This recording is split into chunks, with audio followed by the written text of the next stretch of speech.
भाजपा वालों जैसा राजनीति कभी कोई कर ही नहीं पाएगा।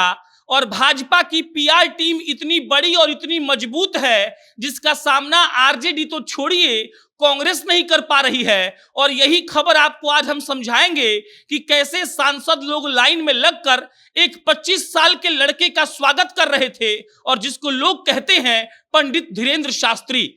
एक सांसद महोदय गाड़ी चला कर आ रहे थे, एक सांसद महोदय होटल पनाश के बाहर अपना हाथ में हाथ जोड़े हुए इंतजार कर रहे थे और एक सांसद महोदय उसी गाड़ी की पिछली सीट पर बैठकर धीरेंद्र शास्त्री जी को चुटकुला सुना रहे थे। और यह भाजपा का मास्टर प्लान ऐसा है जिसके चलते भाजपा जीतते आ रही है। और आप लिख कर रख लीजिए कि भाजपा 2024 और 2025 में भी जीत जाएगी।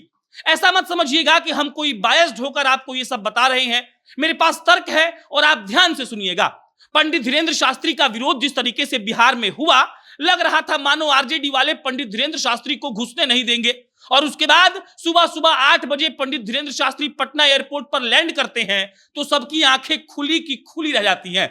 बागेश्वर धाम सरकार का जो आयोजन है वो यहां पर आयोजकों ने किया है। कोई नहीं जानता था कि मनोज तिवारी ड्राइविंग सीट पर बैठे होंगे, कोई नहीं जानता था कि पिछली सीट पर रामकृपाल यादव बैठे होंगे और कोई नहीं जानता था कि होटल पनाश के बाहर गिरिराज दा हाथ पे हाथ बांधे हुए खड़े होंगे और पंडित धीरेंद्र शास्त्री का इंतजार कर रहे होंगे। भाजपा ने इसको ऐसा इवेंट बना दिया, इसकी प्लानिंग और इसका मैनेजमेंट ऐसा हुआ जिसको जब आप देखेंगे तो आपको समझ में आएगा कि भाजपा की पीआर टीम कितनी मजबूत है। अब समझिए कि पंडित धीरेंद्र शास्त्री कौन है, वो कितना वोट दिलवा सकते हैं और इसके पीछे की राजनीति क्या है।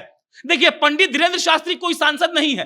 एयरपोर्ट पर उनसे पूछा गया कि क्या आप हिंदू राष्ट्र बनाएंगे, पंडित धीरेंद्र शास्त्री का जवाब था, मैं कोई राजनेता नहीं हूं, मैं बाबा हूं। और इसका मतलब यह है कि पंडित धीरेंद्र शास्त्री वोट मांगने नहीं आए हैं, लेकिन भाजपा ने जिस तरीके से इसका मैनेजमेंट किया है वो आरजेडी पर भारी पड़ जाएगा। अब कैसे? देखिए, सनातन को मानने वाले लोग भारत में बहुत ज्यादा हैं। बिहार की बात कीजिए तो भी बहुत ज्यादा है, महाराष्ट्र की बात कीजिए तो भी बहुत ज्यादा है। पंडित धीरेंद्र शास्त्री आने वाले थे, तेज प्रताप जी ने इसका विरोध किया। अकेले तेज प्रताप जी नहीं, आरजेडी के मंत्रिमंडल में शामिल आरजेडी के कई मंत्रियों ने विरोध किया और एक वक्त तो सड़कों पर धीरेंद्र शास्त्री जी का पुतला और फोटो जलाया गया।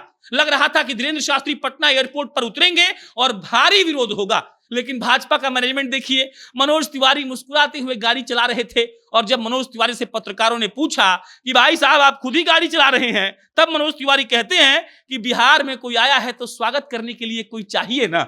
अब इसी को कहते हैं मैनेजमेंट और प्लानिंग। मैनेजमेंट और प्लानिंग कैसा?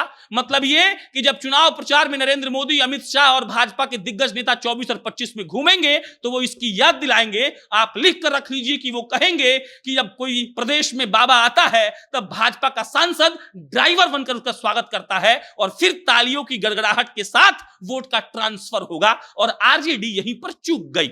अब एक और बात समझिए, आरजेडी ने विरोध किया, धीरेंद्र शास्त्री के लिए कहा गया कि धीरेंद्र शास्त्री को नहीं आने दिया जाएगा और बिहार सरकार ने उनको 300 पुलिस फोर्स भी दिया। मतलब ये कि उन लोगों ने सब काम किया है, लेकिन बस एक विरोध करके लोगों की नजर में उन्होंने ये अपने आप को स्थापित कर लिया कि हम चाहते थे कि पंडित धीरेंद्र शास्त्री यहां पर ना आए। जबकि एयरपोर्ट पर गुलाब का फूल फेंका जा रहा था धीरेंद्र शास्त्री पर और कोई माई बाप नहीं था विरोध करने वाला। भाजपा का मैनेजमेंट यहां भी देख लीजिए, भाजपा पर्दे के पीछे रहकर कैसे काम करती है। और जो मंडल और कमंडल की राजनीति का जिक्र हम करते हैं 80, 90, 2000 के दशक वाली बात, तो लगता है कि भाजपा शुरू से ही प्लानिंग वाली पार्टी रही है। और आज भाजपा की प्लानिंग यह है कि कैसे भी पंडित धीरेंद्र शास्त्री के कार्यक्रम को सफल करवा दिया जाए और लोगों के बीच ये मैसेज जाए कि अगर भाजपा नहीं होती तो आज सनातन धर्म का प्रचार करने वाला एक 25 साल का आदमी हनुमंत कथा नौबतपुर में पढ़ नहीं पाता।